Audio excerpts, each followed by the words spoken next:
반갑습니다. 이보다 조금 더 할 뿐입니다. 이번 영상에서는 사이폰 현상과 캐비테이션에 대해서 알아보도록 하겠습니다. 먼저 사이폰 현상에 대해서 알아보도록 하겠습니다. 사이폰 현상이란 다음에 그림에 보시는 것처럼 어떤 이 용기 속에 액체를 우리가 펌프나 어떤 구동력이 있는 장치 없이 자동으로 이 액체가 이 위치로 배출될 수 있게끔 배출이 되는 현상을 사이폰 현상이라고 하겠습니다. 사이폰 현상의 대표적인 예로 우리가 사용하는 변기가 있겠고, 이러한 변기에는 그림에 보시는 것처럼 물탱크 있는 쪽에도 다음과 같은 어떤 사이폰 간이 있고, 그리고 실제로 이 배설물이 내려가는 이 길목에도 이러한 식으로 사이폰 관이 설치가 되어져 있습니다. 인터넷이나 유튜브 같은 데서 사이폰 현상을 설명하는 글이나 영상들이 많은 걸로 아는데, 이 사이폰 현상을 설명할 수 있는 것은 물론 압력차도 있고 높이차도 있고 중력에 의한 것이라는 글도 본 적이 있는데,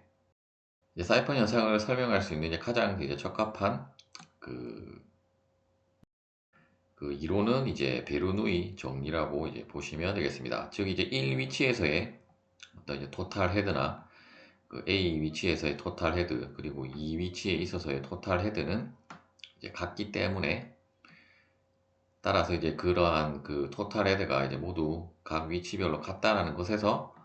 여러분들이 이렇게 사이폰 현상이 발생한다는 것을 알 수 있고, 결국은 A 위치에서의 압력이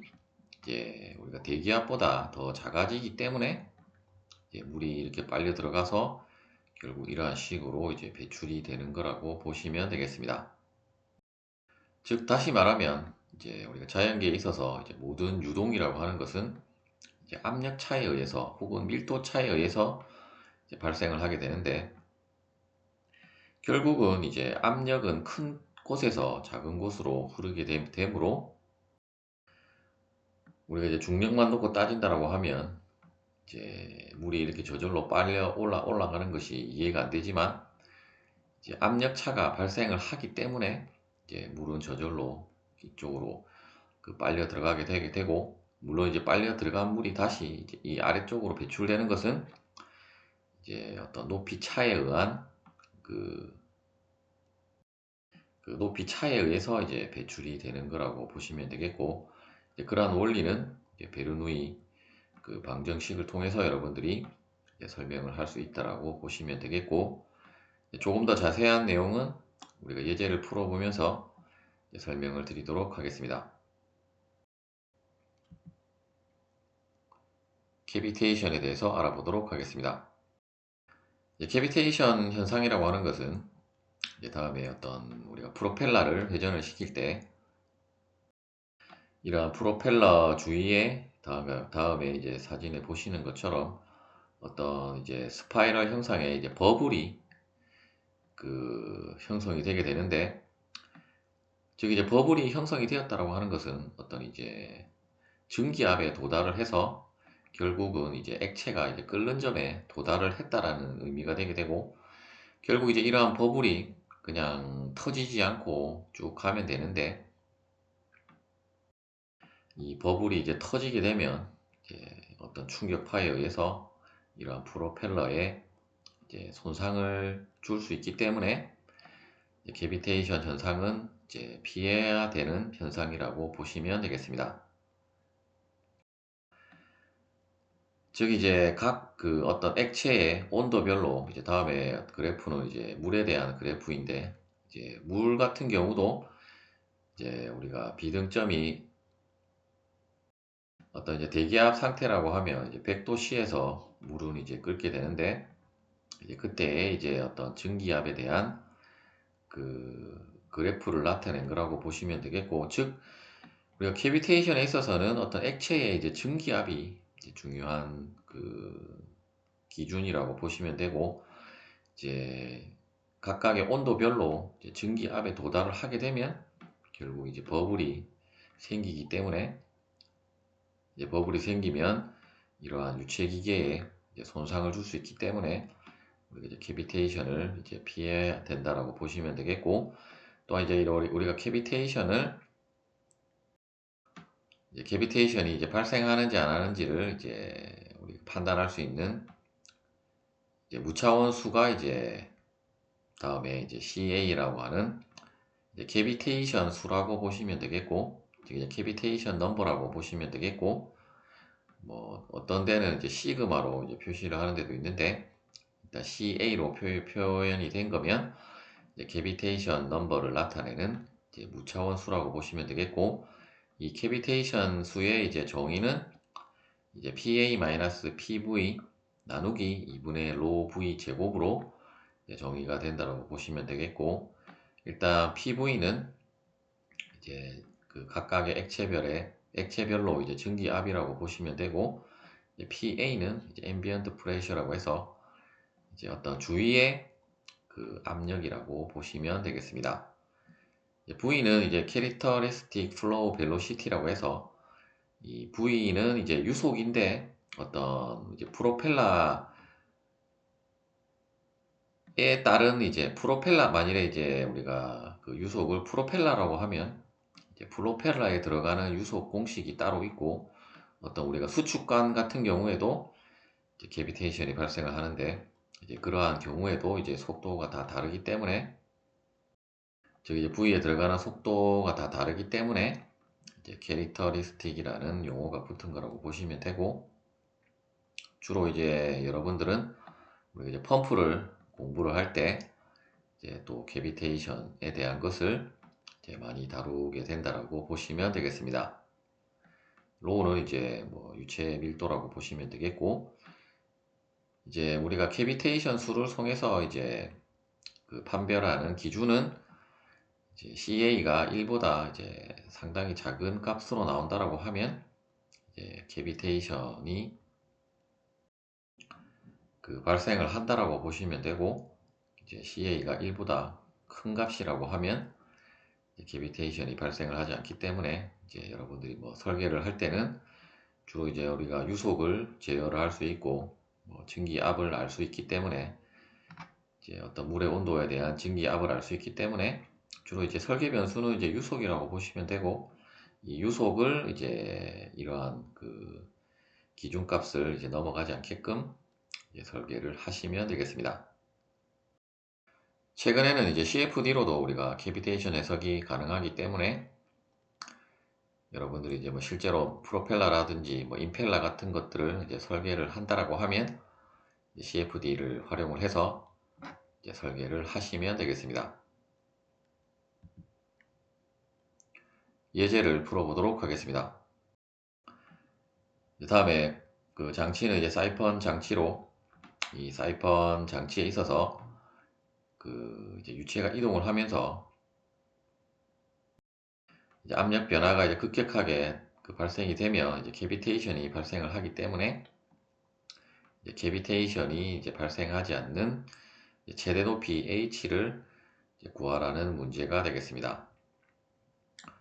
그리고 주어진 조건은 이제 물의 온도가 이제 그 화씨로 이제 60도로 주어져 있고, 대기압은 이제 14.7 이제 그 부사의 앱솔루트라고 보시면 되겠습니다. 먼저 이제 여러분들이 가장 먼저 해야 될 것은 이제 각각의 위치별로 이제 베르누이 방정식을 먼저 작성을 한 다음에, 그리고 이제 3 위치에 있어서 이제 빠져나오는 유속은 우리가 그 프리젯에서 다루었던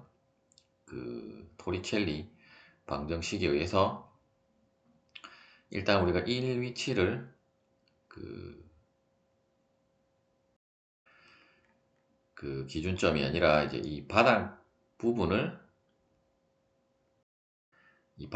우리가 이제 기준점으로 해서, 그러면 이제 Z1은 15가 되게 될 것이고, 이제 Z3는 마이너스 5가 되게 되므로,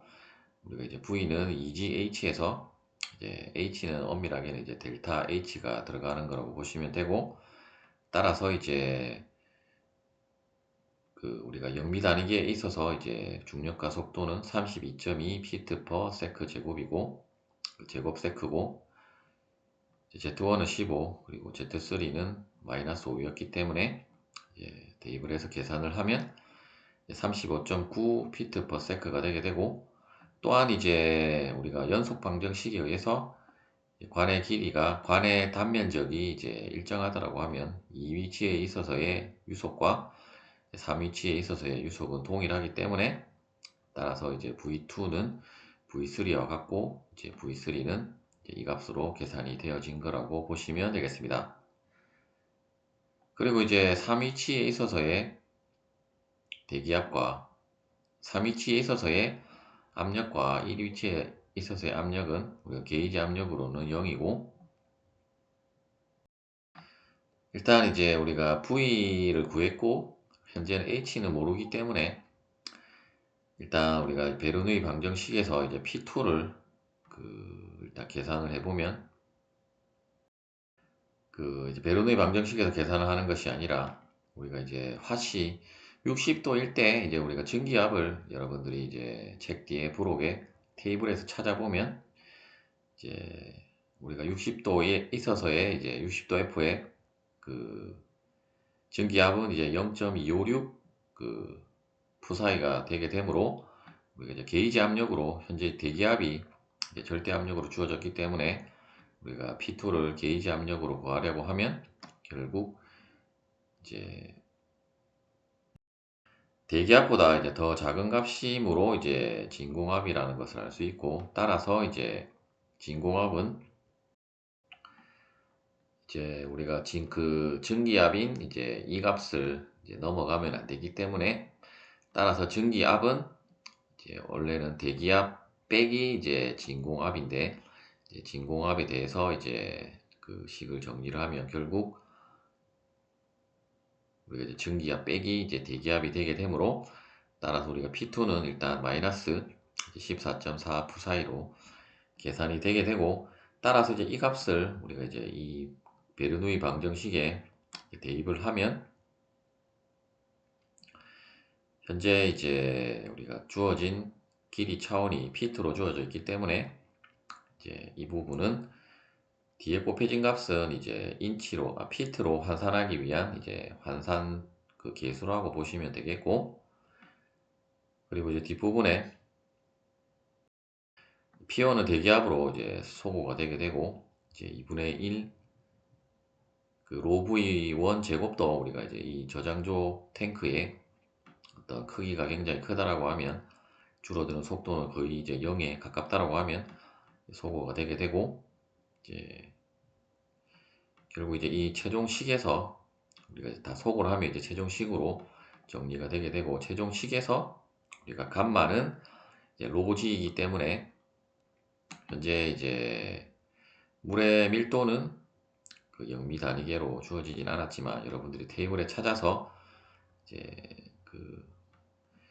밀도 곱하기 이제 중력과 속도를 하면 이제 비중량인 다음의 값으로 계산이 되게 될 것이고, Z1은 이제 15, 그리고 Z2는